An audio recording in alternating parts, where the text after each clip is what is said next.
Angie, it's so lovely to meet you. We've just been talking about your clowning, and I'm so curious about this. So, can you tell me the kind of theory of what it looks like and where it comes from and why it's so powerful, why it's such a powerful form of playing? That's a lot of questions. Which What way to go? I really love clowning because it frees you up in a really safe and caring environment. So it's not about big feet, it's not about custard pies, it's more about being really more yourself. And the clown somehow protects that journey. So we do lovely warm up exercises and play, and really we're trying to listen to one another's experience of that. So each clown has a unique journey. You know, they're not all the same. We don't have to be funny, happy, clappy. We can be sad. We can be absolutely anything. And play itself opens up the doors to other possibilities. And it always honours relationship. So first of all, we see your clown and how they're going to show up, which is always a really special and beautiful moment. And then we'll see you with other clowns on stage and see what dynamic happens between the two of you. It's all completely improvised. And afterwards, we sort of have a feedback session. So I'll find out your clowning moments, and then I'll find out how you experienced it underneath. Mhm. And how you experienced it will inform the next thing you need to invite your clown to do. So, That's so interesting. Can I ask a little bit more about behind the smile?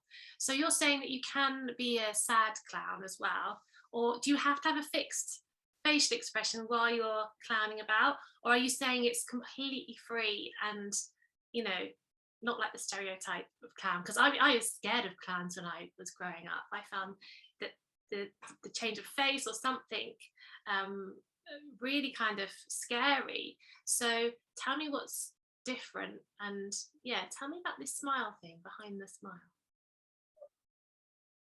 really, the clown, so it takes a while to become a clown. We won't see the clown, straight away. Mhm. But the whole work is about your authentic self playing. So there's nothing more painful, and I'm not surprised people are frightened if somebody comes on with this false smile, Mm. because it's not true. And what we're really trying to find out, or trying to see, is an emotional journey, what that clown's actually living through. And so it isn't psychodrama in that you're coming on stage improvising. It's like, you know, um, new clowns are often very vulnerable, and they're there sometimes alone on stage, really clueless, don't know what to do, and then something happens, and it is a bit like magic. Ah. uh, and yeah, and they don't have to.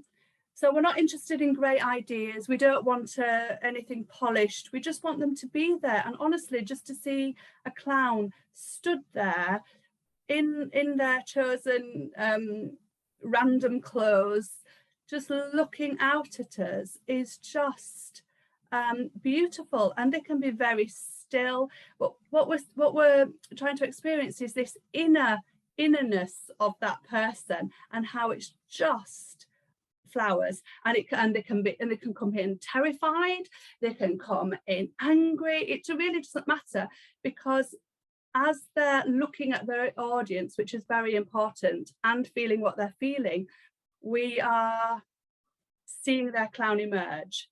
And that's sort of the first step. And then it becomes more playful, and people take more courage and more risks to So reveal. I'm getting really excited actually, because it sounds like the process you take people through, it starts with a kind of pause before you play, and then you're actually wanting to connect to the inner self, the authentic self. So you've got this pause, play, connect thing, this parenting flow that I talk about, this play flow. because that pause thing seems very, you have a lot of skill, and I know you've trained for a long time. It takes a lot of skill and nurture to hold these people who are feeling vulnerable, scared what's going to come out. I haven't played for years. I bet they would feel that. I would feel that, and I'd probably need some kind of stimulus, maybe a prop or something. I'm sure that you do that. But yeah, tell me about that first part. Is it pausing? Is it that preparation stage, or is it just straight into play? So what I teach people to do is, it's really important before they even go on the stage to connect, and so they have a still moment to connect. That's so cool. Because you can't just go in and play. You've got to check in with yourself. How am I? And then you take a breath and a moment, and on you go. And then there's a moment you turn round and look at the audience, and that is really a pause, because it's the audience is, so when I speak of the audience, that's the other participants on the course. Right. Yeah. And you look at them, and so you don't clock every single one with your eyes, but you are received by them and you receive them. So it is a relationship from the very outset. Wow. And then we have this moment on the stage where you are clueless. And we all know what cluelessness feels like. So we instantly have empathy with the clown. And then we see this transformation. And I can't tell you what's going to happen. I don't know, but I do hold a safe space. And if people are, I'm afraid, even if people are stuck, or it's actually very beautiful to watch. So it isn't that we're not laughing at them being stuck. We're recognizing the human condition of being stuck. So we have the empathy. At the same time, so the new clowns don't have very much props. As soon as you give people props, they start thinking they have to do something with them. And I want them to be, and also the world there's never nothing in the world. So even if you're in an empty room, there's always something to look at. So the pauses in the clown also come from their gaze, what they're receiving, what are they seeing, and they might just say one word. Now,